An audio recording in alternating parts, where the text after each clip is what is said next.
साउथतिर घुम्न आएको हो अनि यस्तो ठाउँमा छु म चाहिँ यस्तो रमाइलो ठाउँ छ है या सेम नेपाल जस्तै छ साथीहरू हैन अनि आजखेरि म कार लिएर आएको हो हाम्रो कार छ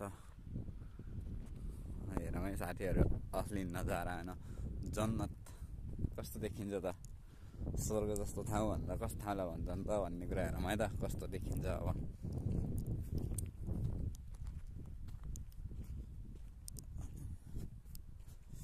यो चाहिँ मेरो आफ्नै गाडी हो है आफ्नै निजी पैसाले किनेको भनेर भन्नुपर्छ यसलाई चाहिँ यो चाहिँ मेरो आफ्नै हो कार हो